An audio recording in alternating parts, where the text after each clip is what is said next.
So once again welcome back to virtual teaching. നമ്മളിന്ന് ഈ ക്ലാസ്സിൽ ഡിസ്കസ് ചെയ്യാൻ പോകുന്നത് എൻറോൾമെൻറ്റ് മാനേജ്മെൻറ്റ് ആൻഡ് ഹ്യൂമൻ റൈറ്റ്സിലെ ക്ലാസ് 3 ആണ്. നമ്മൾ കഴിഞ്ഞ രണ്ട് ക്ലാസ്സിലും ക്ലാസ് 1ലും ക്ലാസ് 2ലും നമ്മൾ ഈ ഒരു സബ്ജക്റ്റിൻ്റെ കുറേ ഇമ്പോർട്ടൻറ്റ് ക്വസ്റ്റ്യൻസ് ഡിസ്കസ് ചെയ്തിട്ടുണ്ടായി. അപ്പോൾ ഇന്നതിൻ്റെ ബാക്കി വീഡിയോ ആണ്. സോ നമ്മൾ ഇന്ന് സ്റ്റാർട്ട് ചെയ്യാൻ പോകുന്ന ടോപ്പിക്ക് ഡാംസ് വെച്ചാണ്. എന്താണ് dam? Dams are the massive artificial structure build across the river to store water for much beneficial purpose. Dams എന്ന് പറയുന്നത് നമ്മൾ മനുഷ്യന്മാരുണ്ടാക്കുന്ന ഒരു ആർട്ടിഫിഷ്യൽ ആയിട്ടുള്ള സ്ട്രക്ചറാണ്. അത് എവിടെ ഉണ്ടാക്കുക? നമ്മൾ ഈ പുഴകളിലെ റിവറിലെ വെള്ളത്തിനെയൊക്കെ തടഞ്ഞു നിർത്തിക്കൊണ്ടാണ് നമ്മൾ എന്ത് ചെയ്യണത്? ഡാംസ് പണിയുന്നത്. അപ്പോൾ അത് എന്തിനൊക്കെ വേണ്ടി പണിയാം? നമ്മുടെ ഈ അഗ്രികൾച്ചറിനുള്ള ഇറിഗേഷന് വേണ്ടി പണിയാം. അതേപോലെ തന്നെ ഇലക്ട്രിസിറ്റിയുടെ പ്രൊഡക്ഷന് വേണ്ടിയൊക്കെയാണ് മെയിനായിട്ട് ഈ പറയുന്ന ഡാമുകൾ പണിയുന്നത്. അപ്പോൾ ഡാം എന്ന് പറയുന്നത് ഒരു ആർട്ടിഫിഷ്യൽ സ്ട്രക്ചറാണ്. അതെങ്ങനെയാണ് പണിയുന്നത്? Build across the river. എന്താണ്? പുഴ ഒഴുകുമ്പോൾ അതിന് കുറുകയായിട്ട്, ഇപ്പോൾ പുഴ ഒഴുകുകയാണെങ്കിൽ അതിന് കുറുകയായിട്ട് ഇങ്ങനെ ഡാം പണിഞ്ഞിരിക്കും. അപ്പോൾ എന്ത് ചെയ്യും? ഈ വെള്ളം ഇവിടെ തടഞ്ഞു നിൽക്കും. വെള്ളം ഇങ്ങോട്ട് ഫ്ലോ ചെയ്യില്ല. പകരം എന്ത് ചെയ്യും? അതിവിടെ തടഞ്ഞു നിന്നിട്ട് അത് സ്റ്റോർ ചെയ്തിട്ട് നമ്മൾ എന്ത് ചെയ്യും? ഇറിഗേഷന് വേണ്ടി ഉപയോഗിക്കും, അല്ലെങ്കിൽ കറണ്ട് ഉണ്ടാക്കാൻ വേണ്ടി യൂസ് ചെയ്യും. അതിനൊക്കെ വേണ്ടി യൂസ് ചെയ്യുന്നതിനാണ് നമ്മൾ എന്ത് വിളിക്കുക? ഡാം എന്ന് വിളിക്കാം. ഇനി എന്തൊക്കെയാണ് ഈ ഡാം ഉണ്ടാക്കുമ്പോൾ ഉള്ള പ്രശ്നങ്ങൾ എന്തൊക്കെയാണെന്ന് നോക്കാം. ഒന്നാമത്തെ പ്രശ്നമാണ് 1000 of hectares of forest will be cleared. ഒരു ഡാം പണിയാന്ന് വെച്ച് കഴിഞ്ഞാൽ അതിന് ചെറിയ ഏരിയ പോരാ, വലിയ ഏരിയാസ്. നമ്മളെപ്പോഴും അറിയാം, ഡാം പണിയുമ്പോൾ എപ്പോഴും നല്ല കാടിൽ, നല്ല ഫോറസ്റ്റ് ഏരിയ അല്ലെങ്കിൽ നല്ല മലകളുള്ള സ്ഥലത്തേക്ക് മെയിനായിട്ട് ഡാമുകൾ പണിയാം. അപ്പോൾ ആ ഒരു ഏരിയയിലെ ഫോറസ്റ്റ് എല്ലാം തന്നെ ചിലപ്പോൾ ക്ലിയർ ചെയ്യേണ്ടതായിട്ട് വരുന്നതാണ്. അവിടെയൊക്കെ നശിപ്പിക്കേണ്ടി വരും. രണ്ടാമത് എന്താണ്? ആ ഒരു ഏരിയയിലെ വൈൽഡ് ആനിമൽസിനെ കുറേയൊക്കെ മരിച്ചു പോവുകയോ അല്ലെങ്കിൽ കില്ല് ചെയ്യേണ്ടി വരും. അതേപോലെ തന്നെ അവിടുത്തെ അക്വാട്ടിക് ലൈഫ് എന്തെയും ഡിസ്ട്രക്ഷൻ സംഭവിക്കും. അല്ലേ? ഇത്രയും നാളിങ്ങനെ ഒഴുകിക്കൊണ്ടിരുന്ന പുഴ പെട്ടെന്ന് ഇവിടെ നിൽക്കുമ്പോൾ ഇവിടെയുള്ള എല്ലാ ജീവികളും, പ്ലാന്റ്സും ആനിമൽസ് എല്ലാം തന്നെ എന്ത് പറ്റും? അവിടെ നശിച്ചു പോവാണ്. അപ്പോൾ അങ്ങനെ അക്വാട്ടിക് ലൈഫിന് ഡിസ്ട്രക്ഷൻ സംഭവിക്കും. Spreading of water bone diseases. വെള്ളം കെട്ടിക്കിടക്കുന്നതുകൊണ്ട് തന്നെ, ഇവിടെ വെള്ളം കെട്ടിക്കിടക്കായിരിക്കുമല്ലോ, അതുകൊണ്ട് തന്നെ വെള്ളത്തിൽ നിന്നുള്ള അസുഖങ്ങൾ വരാനുള്ള ചാൻസ് വളരെ കൂടുതലായിരിക്കും. പിന്നെന്താണ്? വെള്ളം ഇങ്ങനെ കെട്ടിക്കിടക്കുമ്പോൾ വെള്ളത്തിൻ്റെ സലൈനിറ്റി, ആ വെള്ളത്തിലുള്ള ഉപ്പിൻ്റെ അംശത്തിൻ്റെ അളവ് കൂടിക്കൊണ്ടിരിക്കും. അപ്പോൾ വാട്ടർ ലോഗിങ്ങിലൂടെ ആ വെള്ളത്തിന് ഉപ്പിൻ്റെ ചൊവ കൂടാനുള്ള ചാൻസ് ഉണ്ട്. അപ്പോൾ ഇത്രയാണ് മെയിനായിട്ടുള്ളതിൻ്റെ പ്രശ്നങ്ങൾ. ഓക്കെ, കിട്ടിയല്ലോ? അപ്പോൾ എന്തൊക്കെയുണ്ട്? ഒന്നാമത്തത് ഫോറസ്റ്റ് എല്ലാം ക്ലിയർ ചെയ്യേണ്ടി വരും. പിന്നെന്താണ്? അവിടുത്തെ വൈൽഡ് ആനിമൽസും അതുപോലെ അക്വാട്ടിക് ലൈഫൊക്കെ ഡിസ്ട്രക്റ്റഡ് ആവും. വാട്ടർ ബോൺ ഡിസീസസ് കുറേ ഉണ്ടാവാൻ ചാൻസ് ഉണ്ട്. അതേപോലെ തന്നെ വെള്ളം കെട്ടിക്കിടക്കുമ്പോൾ അവിടെ സലിനിറ്റി ഓഫ് ദ സോയിലിൻ്റെ സലിനിറ്റി കൂടാൻ ചാൻസ് ഉണ്ട്. അവിടുത്തെ മണ്ണിൻ്റെ സലിനിറ്റി കൂടാൻ വേണ്ടിയുള്ള ചാൻസും ഉണ്ട്. ഇനി എങ്ങനെയൊക്കെയാണ് നമ്മൾ പറഞ്ഞു നേരത്തെ ഈ പറയുന്ന ഡാമുകൾ കൂടുതലും പണിയുടെ എവിടെയായിരിക്കും?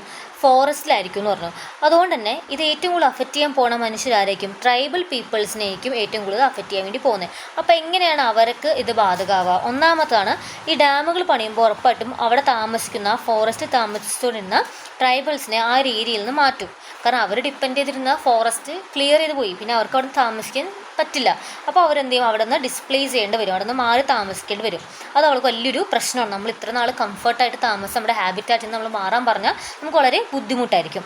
രണ്ടാമത്തത്, displacement and cultural change affect the tribal people both mentally and physically. ഒരു സ്ഥലത്തു നിന്ന് മാറി താമസിക്കുക എന്ന് വെച്ചാൽ അവരുടെ ആ ഒരു ഫുള്ളായിട്ടുള്ള ആ ഒരു കൾച്ചറൽ ചേഞ്ചും, അതേപോലെ തന്നെ പെട്ടെന്ന് കാട്ടിൽ നിന്ന് പുറത്തേക്ക് പോകാൻ പറയുമ്പോൾ അവർക്ക് ഒട്ടും തന്നെ നമ്മുടെ ഒരു ലൈഫ് സ്റ്റൈലൊന്നും അവർക്ക് സ്വീകരിക്കാൻ പറ്റിയെന്ന് വരില്ല. അപ്പോൾ അവരെ മെൻ്റലിയും അഫക്റ്റ് ചെയ്യും, അതേപോലെ തന്നെ ഫിസിക്കലിയും അവരെ അഫക്റ്റ് ചെയ്യാനുള്ള ചാൻസ് ഉണ്ട്. They do not accommodate the modern food habit and life style. നമ്മൾ കഴിക്കുന്ന ഫുഡ് ഹാബിറ്റ്സോ നമ്മൾ കഴിക്കുന്ന ഫുഡുകളോ അല്ലെങ്കിൽ നമ്മുടെ ലൈഫ് സ്റ്റൈലൊന്നും അവർക്ക് പെട്ടെന്ന് അങ്ങോട്ട് ഉൾക്കൊള്ളാൻ വേണ്ടി സാധിക്കില്ല. Tribal people are ill treated by the modern society. അതേപോലെ തന്നെ എന്താണ്? ട്രൈബൽ സൊസൈറ്റിനെ എപ്പോഴും ഇപ്പോഴത്തെ ആൾക്കാർ എന്ത് ചെയ്യും? വളരെ നമ്മുടെ മോഡേൺ ലൈഫ് സ്റ്റൈൽ ജീവിക്കുന്ന ആൾക്കാർ ചിലപ്പോൾ വളരെ പുച്ഛത്തോടെയും അതുപോലെ തന്നെ നല്ല രീതിയിലായിരിക്കില്ല അവരെ ട്രീറ്റ് ചെയ്യുന്നത്. അപ്പോൾ അതൊക്കെയാണ് അവർ ഫേസ് ചെയ്യുന്ന മെയിനായിട്ടുള്ള പ്രശ്നങ്ങൾ. ഓക്കെ, ഈ നെക്സ്റ്റ് ടോപ്പിക് ഇപ്പോൾ പഠിച്ച ഡാമാണ്. ഈ നെക്സ്റ്റ് പഠിക്കാൻ പോകാണെന്ത്? മൈനിങ് എന്ന് പറഞ്ഞിട്ടുള്ളത്. മൈനിങ് എന്താണ്?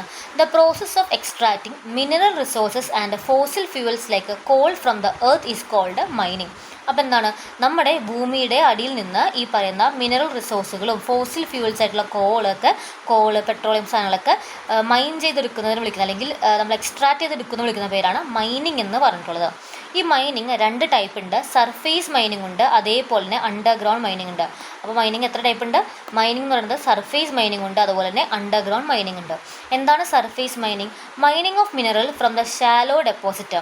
നമ്മൾ അധികം കുഴിച്ച് പോവാണ്ട് നമ്മൾ കുറച്ച് മാത്രം കുഴിച്ചിട്ട് നമ്മൾ മിനറൽസ് എടുക്കുകയാണെങ്കിൽ അതാണ് സർഫേസ് മൈനിങ്. ഇനി നമ്മൾ നല്ല ഡീപ്പായിട്ടാണ് താഴത്തേക്ക് പോയിട്ടാണ് നമ്മൾ മിനറൽസ് എടുക്കുന്നതെങ്കിൽ അതിന് നമ്മൾ അണ്ടർഗ്രൗണ്ട് മൈനിങ് എന്ന് വിളിക്കുന്നത്.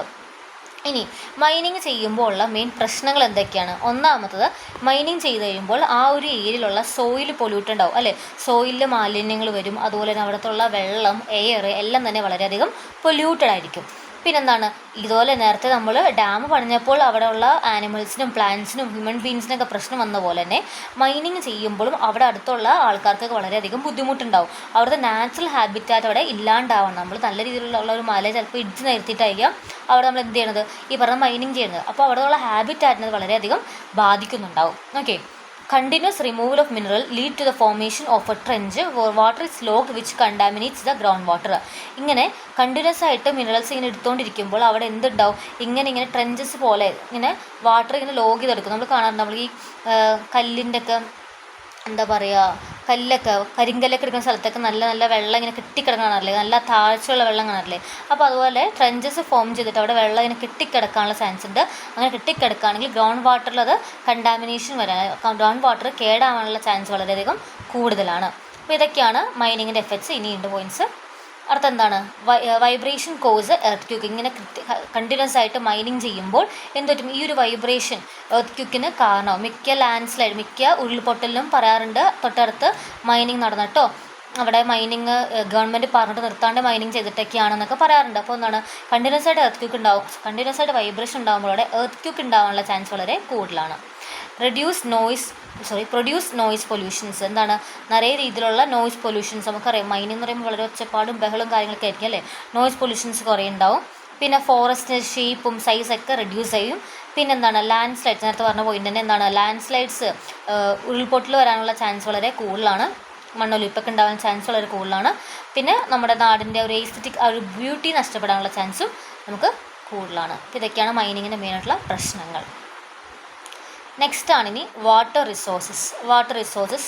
എന്തൊക്കെയാണ് നമുക്ക് വെള്ളത്തിനെ കൊണ്ടുള്ള യൂസ്? നമുക്ക് എല്ലാവർക്കും അറിയുന്ന കാര്യമാണ്, ജസ്റ്റ് എന്നാൽ നമുക്ക് നമ്മുടെ സിലബസിലുള്ളതുകൊണ്ട് നമുക്ക് പഠിച്ചു പോകാം. വാട്ടർ റിസോഴ്സിൻ്റെ യൂസ് എന്തൊക്കെയാണ്? Is essential for all form of life അല്ലേ.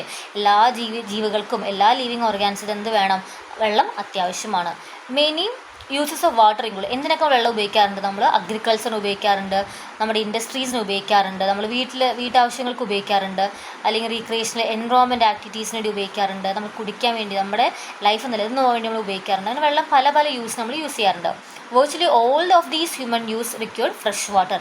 നമ്മുടെ എല്ലാ ആവശ്യങ്ങൾക്കും നമുക്ക് എന്താവശ്യമുണ്ട്, ഫ്രഷ് വാട്ടർ നമുക്ക് ആവശ്യമുണ്ട്. No plant or animal species can survive without water.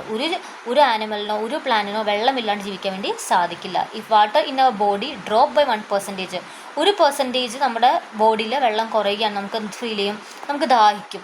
പക്ഷേ അത് 10% ഡ്രോപ്പ് ചെയ്യുകയാണെങ്കിലോ നമ്മൾ മരണത്തെ മുഖാമുഖം കാണേണ്ടതായിട്ട് വരും. ഇതാണ് വാട്ടർ റിസോഴ്സിനെ പറ്റിയുള്ള യൂസുകളെ പറ്റി പറയാനുള്ളത്. നെക്സ്റ്റ് ആണ് ഹൈഡ്രോളജിക്കൽ സൈക്കിൾ. നമ്മുടെ ഹൈഡ്രജൻ്റെ സൈക്കിൾ, വെള്ളത്തിൻ്റെ സൈക്കിൾ എങ്ങനെയൊക്കെ നോക്കാം. ഒന്നാമത്തെ എന്താണ്, വാട്ടർ. നമ്മുടെ എല്ലാ വാട്ടർ ബോഡീസും, റിവർ, സ്ട്രീം, ലേക്ക്, ഓഷ്യൻ എല്ലാം ആയിക്കോട്ടെ. അപ്പോൾ ഈ പറഞ്ഞ എല്ലാ വാട്ടറും ഫ്രം വേരിയസ് വാട്ടർ ബോഡീസ് എന്ത് ചെയ്യും, സോളാർ എനർജി കാരണം ഇവാപ്പറേറ്റ് ചെയ്യും അല്ലേ. സണ്ണിൻ്റെ പ്രകാശം കാരണം, അപ്പോൾ കടലുണ്ടാവും, പുഴയുണ്ടാവും, അതിലൊക്കെ സൂര്യൻ്റെ പ്രകാശം കാരണം എന്ത് ചെയ്യും, ഈ പറഞ്ഞ വെള്ളമെല്ലാം തന്നെ ഇവാപ്പറേറ്റ് ചെയ്ത് മുകളിലേക്ക് പോകും. Enter into atmosphere as a cloud. ഇങ്ങനെ വെള്ളം മുകളിൽ പോയിട്ട് എന്തായി മാറും, അത് നേരെ ക്ലൗഡ്സ് ആയിട്ട് മാറും അല്ലേ. ഇങ്ങനെ ക്ലൗഡ്സ് ആയിട്ട് ഫോം ചെയ്യും. ആൻഡ് പിന്നെ അതെന്ത് ചെയ്യും, തിരിച്ച് അത് ഫോളോ ചെയ്യും. എങ്ങനെ ഫോളോ ചെയ്യും, മഴ പോലെ ഇങ്ങനെ തിരിച്ചത് താഴത്തേക്ക് വീഴും. അൾട്ടിമേറ്റ്ലി അത് എവിടെ തന്നെ പോകും, ഈ പറയുന്ന ഓഷ്യനിലേക്കോ അതെങ്കിൽ റിവറിലേക്കൊക്കെ ഒഴുകി തിരിച്ച് എത്തും. അപ്പോൾ എന്താണ്, വാട്ടർ ഫ്രം വേരിയസ് വാട്ടർ ബോഡിയിൽ നിന്ന് വാട്ടർ തന്നെ ഉണ്ടാവും. ആ വെള്ളം എന്ത് ചെയ്യും, ആ വെള്ളം സൂര്യൻ്റെ ഇതുകൊണ്ട് എന്ത് ചെയ്യും, അത് ഇവാപ്പറേറ്റ് ചെയ്ത് മുകളിലേക്ക് പോകും. എന്നിട്ട് മുകളിൽ പോയി കഴിഞ്ഞിട്ട് ക്ലൗഡ്സ് ആയിട്ട് ഫോം ചെയ്യും. പിന്നെ അതെന്ത് ചെയ്യും, ക്ലൗഡ്സ് ആയിട്ട് ഫോം ചെയ്തിട്ട് പിന്നെ അത് തിരിച്ച് മഴയായിട്ടോ സ്നോ ആയിട്ടോ താഴത്തേക്ക് വരും. എന്നിട്ട് പിന്നെ അത് വാട്ടർ ബോഡീസിൽ ഇട്ടും ചെയ്യും. അപ്പോൾ എന്താണ്, ഒരു കണ്ടിന്യൂസ് സൈക്കിളാണ് അല്ലേ. വെള്ളം ഇങ്ങനെ റിപ്പീറ്റ് ചെയ്ത് നമ്മുടെ നാട്ടിൽ, നമ്മുടെ രാജ്യത്ത്, അല്ലെങ്കിൽ നമ്മുടെ എന്താ പറയുക, എർത്തിൽ ഫുള്ളായിട്ട് ഇങ്ങനെ റൊട്ടേറ്റ് ചെയ്ത് നിൽക്കുക. ഒരിക്കലും വാട്ടർ ക്രിയേറ്റ് ആവുന്നില്ല, ഡിസ്ട്രോയ് ആവുന്നില്ല അല്ലേ. വെള്ളം പുതിയതൊന്നും ഉണ്ടാവുന്നുമില്ല, ഒന്നും ഇല്ലാണ്ടേ പോകുന്നില്ല. ഒരേ വെള്ളം തന്നെ നമ്മൾ എന്തെങ്കിലും യൂസ് ചെയ്തുകൊണ്ടിരിക്കും. കുറേ കൊല്ലങ്ങളായിട്ട് നമ്മൾ ഒരേ വെള്ളം തന്നെയാണ് യൂസ് ചെയ്തുകൊണ്ടിരിക്കുന്നത്. ഓക്കെ. നെക്സ്റ്റ് ആണ് ഡിസ്ട്രിബ്യൂഷൻ ഓഫ് വാട്ടർ റിസോഴ്സസ്. എങ്ങനെയൊക്കെയാണ് വാട്ടർ റിസോഴ്സിൻ്റെ ഡിസ്ട്രിബ്യൂഷൻ നോക്കാം. അപ്പോൾ നമ്മുടെ ഈ പറയുന്ന fresh water fresh water resources രണ്ടായി ഡിവൈഡ് ചെയ്യാൻ പറ്റും. സർഫേസ് വാട്ടർ ഉണ്ട്, അതേപോലെ എന്തുണ്ട്, അണ്ടർഗ്രൗണ്ട് വാട്ടർ ഉണ്ട്. സർഫേസ് വാട്ടർ ഉണ്ട്, അണ്ടർഗ്രൗണ്ട് വാട്ടർ ഉണ്ട്. എന്താണ് ഈ സർഫേസ് വാട്ടർ? സർഫേസ് വാട്ടറിന് എക്സാമ്പിളാണ് നമ്മുടെ റിവർ, പിന്നെ എന്ത് പറയാൻ പറ്റും, റിവർ, പിന്നെ നമ്മുടെ പോണ്ട്. ഇതൊക്കെ എന്താണ് സർഫേസ് വാട്ടറിൻ്റെ എക്സാമ്പിൾ. നമുക്കിവിടെ ഓഷ്യനോ ലേക്കോ ഒന്നും പറയാൻ പറ്റില്ല. എന്തുകൊണ്ട് ഓഷ്യൻ പറയാൻ പറ്റാത്തത്? ഓഷ്യൻ എന്ന് പറയുന്നത് ഒരിക്കലും ഫ്രഷ് വാട്ടർ അല്ല, എന്ന് പറഞ്ഞാൽ അത് സോൾട്ട് വാട്ടറാണ് അല്ലേ, ഫ്രഷ് വാട്ടർ അല്ല. അതുകൊണ്ട് നമുക്ക് എന്തെങ്കിലും ഓഷ്യനെ പറയാൻ വേണ്ടി സാധിക്കില്ല. അപ്പോൾ സർഫേസ് വാട്ടറിന് എക്സാമ്പിൾ റിവർ, പോണ്ടൊക്കെ. അണ്ടർഗ്രൗണ്ട് വാട്ടർ നമ്മുടെ വെല്ലിലുള്ള വെള്ളമൊക്കെ, ഓക്കെ, കിണറിൽ വെള്ളമൊക്കെ എന്താണ് അണ്ടർഗ്രൗണ്ട് വാട്ടറാണ്. അപ്പോൾ ഫ്രഷ് വാട്ടർ നമുക്ക് കിട്ടുന്നത് സർഫേസ് വാട്ടറിൽ നിന്നും കിട്ടും, അതേപോലെ തന്നെ അണ്ടർഗ്രൗണ്ട് വാട്ടറിൽ നിന്നും കിട്ടും. ഓക്കെ, ഈ സർഫേസ് വാട്ടർ നമുക്ക് എന്ത് ചെയ്യാൻ പറ്റും? എഗെയിൻ നമുക്ക് രണ്ടായിട്ട് ഡിവൈഡ് ചെയ്യാൻ വേണ്ടി സാധിക്കും. എങ്ങനെയൊക്കെ ഡിവൈഡ് ചെയ്യാൻ പറ്റും? സ്റ്റാൻഡിങ് വാട്ടർ ബോഡീസ് ഉണ്ട്, ഫ്ലോയിങ് വാട്ടർ ബോഡീസ് ഉണ്ട്. ഇപ്പോൾ നമ്മുടെ റിവറിലെ വെള്ളം എന്ന് പറയുമ്പോൾ നമുക്ക് എന്ത് പറയാൻ പറ്റും? അതെന്താണ്, ഫ്ലോയിങ് ആണ്, അതിങ്ങനെ കണ്ടിന്യൂസ്ലി ഫ്ലോ ചെയ്തുകൊണ്ടേ ഇരിക്കുകയാണ്.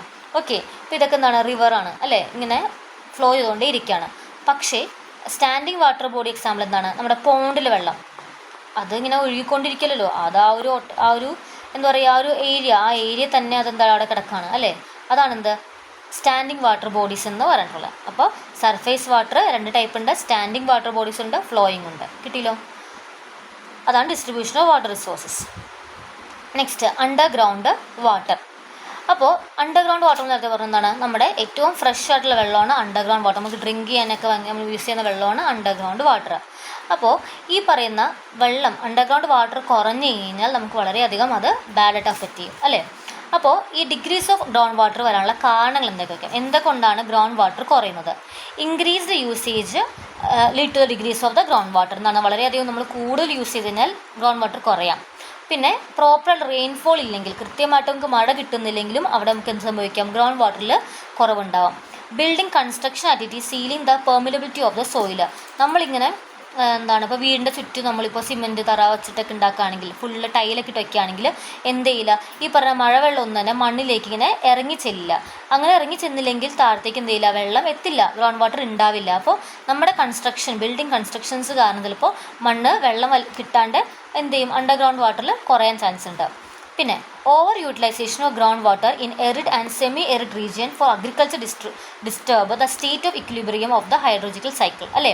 എന്താണ്, ഇപ്പോൾ ഒരു എറിഡ് അല്ലെങ്കിൽ സെമി എറിഡ് ഏരിയ, കുറച്ച് വരൾച്ചയുള്ള അല്ലെങ്കിൽ ഒരു നല്ല വരൾച്ചയുള്ളതോ കുറച്ച് എറിഡായിട്ടുള്ള സെമി എറിഡ് ഏരിയാസിലൊക്കെ നമ്മൾ അഗ്രികൾച്ചറിന് വേണ്ടി ഓവറായിട്ട് നമ്മൾ വെള്ളം യൂസ് ചെയ്ത് കഴിഞ്ഞാൽ അവിടെ എന്തുണ്ടാവില്ല, ഒരു കുറച്ച് ഡ്രൈ ആയ സ്ഥലങ്ങളിൽ എപ്പോഴും മഴ കുറവായിരിക്കുമല്ലോ. അങ്ങനെ വരുമ്പോൾ നമ്മൾ ഓവർ യൂട്ടിലൈസ് ചെയ്ത് കഴിഞ്ഞാൽ അണ്ടർഗ്രൗണ്ടിലേക്ക് വെള്ളം എത്തുകയില്ല. എന്തുറ്റും അത് നമ്മുടെ ആ ഒരു സൈക്കിളിനെ ഫുള്ളായിട്ട്, വാട്ടർ സൈക്കിളിനെ ഫുള്ളായിട്ട് അത് അഫക്റ്റ് ചെയ്യും. ഇക്വിലിബ്രിയം വെച്ച് കഴിഞ്ഞാൽ ആ ഒരു ഈക്വാലിറ്റി നമ്മുടെ എല്ലാ സ്റ്റേജിലും ഈക്വലി വേണം, അപ്പോൾ അത് ഇല്ലാണ്ടാവാനുള്ള ചാൻസ് ഉണ്ട്. കോസ്റ്റൽ ഏരിയ ആണെങ്കിൽ ഗ്രൗണ്ട് വാട്ടറിൻ്റെ ഓവർ എക്സ്പ്ലോയിറ്റേഷൻ എന്തിന് കാരണവും, വെള്ളത്തിൻ്റെ ആ ഒരു സോൾട്ട് വാട്ടർ, സീയിൽ നിന്നുള്ള സോൾട്ട് വാട്ടർ ആ ഒരു ഗ്രൗണ്ട് വാട്ടറിൽ മിക്സ് ചെയ്യാനുള്ള ഒരു കാരണമായി മാറും. നമ്മൾ ഗ്രൗണ്ട് വാട്ടർ ഓവർ എക്സ്പ്ലോഷൻ ചെയ്ത് കഴിഞ്ഞാൽ എന്തുറ്റും ഈ സീയിൽ നിന്നുള്ള സോൾട്ട് വാട്ടർ നമ്മുടെ ഗ്രൗണ്ട് വാട്ടറായിട്ട് മിക്സ് ചെയ്യാനുള്ള ചാൻസ് ഉണ്ട്. അപ്പോൾ നമുക്കത് എന്ത് ചെയ്യുന്നില്ല, കുടിക്കാനോ അല്ലെങ്കിൽ നമുക്ക് അഗ്രികൾച്ചർ യൂസ് ചെയ്യാനോ ഒന്നും സാധിക്കില്ല. പിന്നെയാണ് ഡീഫോറസ്റ്റേഷൻ. മരങ്ങളൊക്കെ വെട്ടിക്കളഞ്ഞു കഴിഞ്ഞാൽ ഈ മരങ്ങളൊക്കെയാണ് കൂടുതൽ എന്ത് ചെയ്യുന്നത്, വെള്ളത്തിന് താഴത്തേക്ക് വലിച്ചെടുക്കുന്നത്. മരങ്ങളൊക്കെ ഇല്ലാണ്ടായി കഴിഞ്ഞാൽ അവിടെ വെള്ളം വലിച്ചെടുക്കാൻ ആരും തന്നെ ഉണ്ടാവില്ല. പിന്നെ ഡാമുകൾ പണിയുമ്പോൾ, അഗ്രികൾച്ചറിനും പവർ ജനറേഷനും ഡാമുകൾ പറയുമ്പോൾ കുറേ മരങ്ങൾ വെട്ടിക്കളയുന്നുണ്ട് അല്ലേ. അങ്ങനെ മരങ്ങൾ വെട്ടിക്കളയുമ്പോൾ ഓട്ടോമാറ്റിക്കലി അവിടുത്തെ ആ ഒരു ഹാബിറ്റാറ്റ് ഇല്ലാണ്ടാവുകയും അവിടുത്തെ ഒരു എൻവയോൺമെൻറ്റ് ഫുള്ളായിട്ട് മാറാൻ ചാൻസ് ഉണ്ട്. അത്രയും മരങ്ങൾ ഒറ്റയടിക്ക് പോകുമ്പോൾ ചിലപ്പോൾ അവിടെ പിന്നീട് മഴ കിട്ടാൻ പാടായിരിക്കാം, നമ്മുടെ ആ ഒരു അറ്റ്മോസ്ഫിയറിക് ആയിട്ടുള്ള സൈക്കിൾ തന്നെ മാറാൻ ചാൻസ് ഉണ്ട്. അപ്പോൾ ഡാമുകളുടെ കൂടുതലുള്ള പണിയൊക്കെ എന്തിന് കാരണവും അണ്ടർഗ്രൗണ്ട് വാട്ടർ ഇല്ലാണ്ടാവാനുള്ള കാരണമായി മാറും. പിന്നെ റെയിൻഫോൾ, പ്രോപ്പറായിട്ടുള്ള റെയിൻഫോൾ ഇല്ലെങ്കിൽ നമുക്ക് എന്ത് കിട്ടില്ല, നല്ല രീതിയിലുള്ള അണ്ടർഗ്രൗണ്ട് വാട്ടർ കിട്ടുകയില്ല. അപ്പോൾ ഇത്രയാണ് നമുക്ക് ഇന്ന് പഠിക്കാനുള്ളത്. അപ്പോൾ ഇത്രയും കാലം കൃത്യമായിട്ട് പഠിക്കുക. അപ്പോൾ വീഡിയോ നിങ്ങൾക്ക് യൂസ്ഫുൾ ആണെന്ന് തോന്നുകയാണെങ്കിൽ നിങ്ങളുടെ ഫ്രണ്ട്സിനും ഷെയർ ചെയ്യുക. ചാനൽ ആദ്യമായിട്ട് കാണാൻ സബ്സ്ക്രൈബ് ചെയ്യാൻ മറക്കരുത്. Thanks for watching.